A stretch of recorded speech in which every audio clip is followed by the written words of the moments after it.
भले ही कोई सांप जहरीला न हो, फिर भी उसे जहरीला होने का दिखावा करना चाहिए।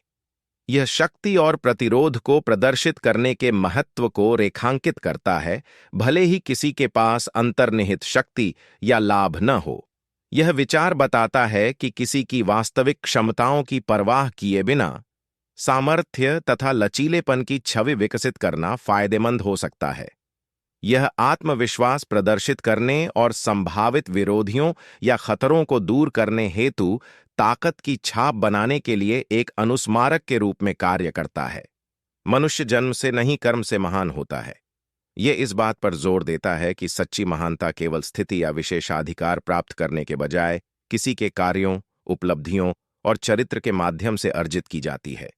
ये धारणा व्यक्तियों को उनकी परवरिश या सामाजिक प्रतिष्ठा की परवाह किए बिना उत्कृष्टता के लिए प्रयास करने और समाज में सकारात्मक योगदान देने हेतु प्रोत्साहित करती है। यह इस विचार को पुष्ट करता है कि व्यक्तिगत योग्यता तथा कार्य किसी की महानता को निर्धारित करने में अंतिम कारक हैं। एक व्यक्ति को बहुत अधिक ईमानदार नहीं होना चाहिए। सीधे पेड़ हमेशा पहले काटे जाते हैं और ईमानदार लोगों को पहले प्रताड़ित किया जाता है। उक्ति के अनुसार अत्यधिक ईमानदार होने से व्यक्ति नुकसान के प्रति अधिक संवेदनशील हो सकता है।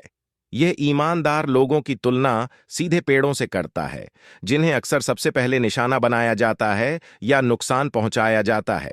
हालांकि यह दुर्भाग्यपूर्ण वास्तविकता को स्वीकार करता है कि ईमानदार व्यक्तियों को कठिनाइयों का सामना करना पड़ सकता है। यह समझना महत्वपूर्ण है कि इसका मतलब यह नहीं है कि बेईमान होना ही समाधान है। इसके बजाय यह किसी के मूल्यों और अखंडता से समझौता किए बिना कुछ स्थितियों में सतर्क रहने के लिए एक अनुस्मारक के रूप में कार्य करता है। कोई काम शुरू करने से पहले हमेशा अपने आप से 3 प्रश्न पूछें। मैं यह क्यों कर रहा हूं? इसके परिणाम क्या हो सकते हैं? और क्या मैं सफल होऊंगा? जब गहराई से सोचने पर इन प्रश्नों के संतोषजनक उत्तर मिल जाए, तभी आगे बढ़ें। किसी भी कार्य को करने से पहले चाणक्य स्वयं से 3 महत्वपूर्ण प्रश्न पूछने की सलाह देते हैं। मैं यह क्यों कर रहा हूं? यह प्रश्न आपको अपने कार्यों के पीछे के उद्देश्य और प्रेरणा पर विचार करने के लिए प्रेरित करता है। परिणाम क्या हो सकते हैं? यह प्रश्न आपको अपने कार्यों के संभावित परिणामों पर विचार करने के लिए प्रोत्साहित करता है। क्या मैं सफल होऊंगा? यह प्रश्न आपको अपनी क्षमताओं और सफलता की संभावनाओं का आकलन करने की चुनौती देता है। यह दृष्टिकोण विचारशील निर्णय लेने को बढ़ावा देता है और सकारात्मक परिणामों की संभावना बढ़ाता है। एक बार जब आप किसी चीज पर काम करना शुरू कर दें, तो असफलता से न डरें और न ही उसे छोड़ें। जो लोग ईमानदारी से काम करते हैं, वे अधिक खुश रहते हैं। यह किसी के काम में दृढ़ता और समर्पण के महत्व पर जोर देता है। चाणक्य के अनुसार, एक बार जब आप कोई कार्य शुरू करते हैं, तो विफलता से डरना या आसानी से हार न मानना महत्वपूर्ण होता है। उनका मानना है कि जो लोग लगन और ईमानदारी से काम करते हैं, उन्हें ही सबसे अधिक प्रसन्नता होती है। यह उद्धरण व्यक्तियों को लचीली मानसिकता रखने, चुनौतियों को स्वीकार करने और असफलताओं के बावजूद अपने प्रयासों के प्रति प्रतिबद्ध रहने के लिए प्रोत्साहित करता है। यह सुझाव देता है कि वास्तविक संतुष्टि ईमानदारी से प्रयास करने एवं अपने लक्ष्यों के प्रति दृढ़ रहने से प्राप्त की जा सकती। जैसे ही भय निकट आए, उस पर आक्रमण करके उसे नष्ट कर दो। चाणक्य के अनुसार, जब डर लगे तो तुरंत उसका सामना करने और उसे खत्म करने के लिए कदम उठाना चाहिए। यह सुझाव देता है कि डर के आगे झुकने या उसे आपको स्तब्ध कर देने की बजाय उसका डटकर सामना करना तथा उस पर विजय पाना बेहतर है।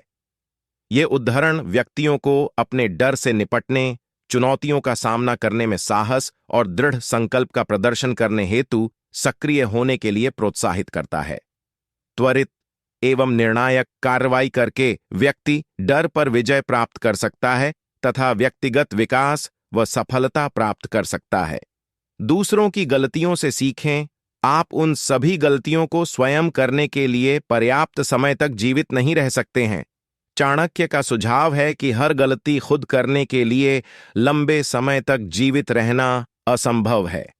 ऐसा करने से हम व्यक्तिगत रूप से नकारात्मक परिणामों का अनुभव किए बिना ज्ञान और अंतर्दृष्टि प्राप्त कर सकते हैं। यह व्यक्तियों को दूसरों के अनुभवों से मिले सबक के प्रति चौकस तथा ग्रहणशील होने के लिए प्रोत्साहित करता है, जिससे हम बेहतर विकल्प चुन सकते हैं एवं वही गलतियां दोहराने से बच सकते हैं। समकालीन समय में चाणक्य की शिक्षाओं की प्रासंगिकता। शिक्षा की स्थायी प्रासंगिकता। चाणक्य ने अपने मौलिक सिद्धांतों में से एक के रूप में शिक्षा के महत्व पर बहुत जोर दिया। उनका दृढ़ विश्वास था कि ज्ञान प्राप्त करना तथा कौशल विकसित करना जीवन में विजय के लिए आवश्यक है, और वह अर्थशास्त्र, राजनीति एवं युद्ध सहित विविध क्षेत्रों में सर्वांगीण शिक्षा प्राप्त करने वाले व्यक्तियों के प्रति अत्यधिक समर्पित थे। समकालीन समय में भी यह धारणा लागू है, क्योंकि गुणवत्तापूर्ण शिक्षा को व्यक्तिगत और व्यावसायिक विकास के लिए एक महत्वपूर्ण उत्प्रेरक के रूप में पहचाना जाता है, जो अंततः सफलता की ओर ले जाती है। नेतृत्व और संचार में मानव प्रकृति। चाणक्य की एक महत्वपूर्ण सीख जो आज भी प्रासंगिक है, वह है मानव स्वभाव प्रकृति के बारे में उनका ज्ञान और लोगों की ताकत तथा कमजोरियों का आकलन करने में उनका कौशल। उन्होंने व्यक्तियों के चरित्र एवं इरादों को पहचानने में सक्षम होने के महत्व पर जोर दिया, क्योंकि प्रभावी संचार और नेतृत्व के लिए मानव स्वभाव को समझना आवश्यक है। यह अवधारणा आज की दुनिया में भी लागू है, क्योंकि सफल नेता और संचारक अक्सर वे होते हैं जो यह समझ सकते हैं कि लोग ऐसा व्यवहार क्यों करते हैं और उन्हें क्या प्रेरित करता है। रणनीतिक विचार और कूटनीति। शिक्षा एवं मानव स्वभाव की अपनी समझ के साथ साथ रणनीतिक विचार तथा कूटनीति पर चाणक्य की शिक्षाएं आज की दुनिया में अत्यधिक प्रासंगिक हैं। उन्होंने शक्ति के निर्माण व संरक्षण के साथ साथ संघर्षों को सुलझाने और विवादों को लेकर बातचीत करने के लिए कूटनीति को नियोजित करने पर बहुमूल्य मार्गदर्शन दिया है। इन शिक्षाओं का समकालीन परिदृश्यों में प्रत्यक्ष अनुप्रयोग है, जिसमें बातचीत और संघर्ष समाधान के साथ साथ व्यापार तथा राजनीति के क्षेत्र में शक्ति की गतिशीलता भी शामिल है। नेतृत्व और शासन में नैतिकता और सदाचार। चाणक्य की शिक्षाओं में एक स्पष्ट और महत्वपूर्ण सिद्धांत नेतृत्व तथा शासन में नैतिकता एवं नैतिकता के महत्व का है।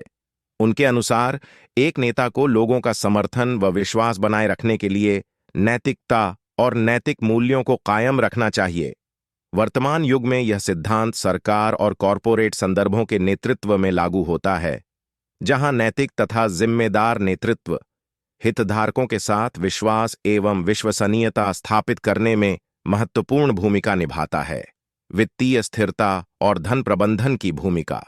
इसके अतिरिक्त उन्होंने वित्तीय स्थिरता तथा विवेकपूर्ण धन प्रबंधन के महत्व पर जोर दिया है। उनके अनुसार राज्य की स्थिरता सुनिश्चित करने के लिए एक शासक के पास मजबूत वित्तीय स्थिति होनी चाहिए। यह सिद्धांत व्यक्तिगत वित्त और धन प्रबंधन तक फैला हुआ है, क्योंकि व्यक्तिगत स्थिरता तथा सुरक्षा के लिए एक मजबूत वित्तीय नींव स्थापित करना महत्वपूर्ण है। प्रभावी नेतृत्व और सामाजिक कल्याण।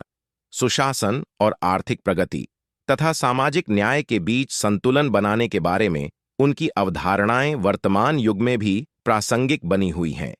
उन्होंने लोगों के कल्याण को सुनिश्चित करने के महत्व को पहचाना एवं सामाजिक समानता के साथ आर्थिक विकास को सुसंगत बनाने के उनके विचारों को आज की दुनिया में लागू किया जा रहा है।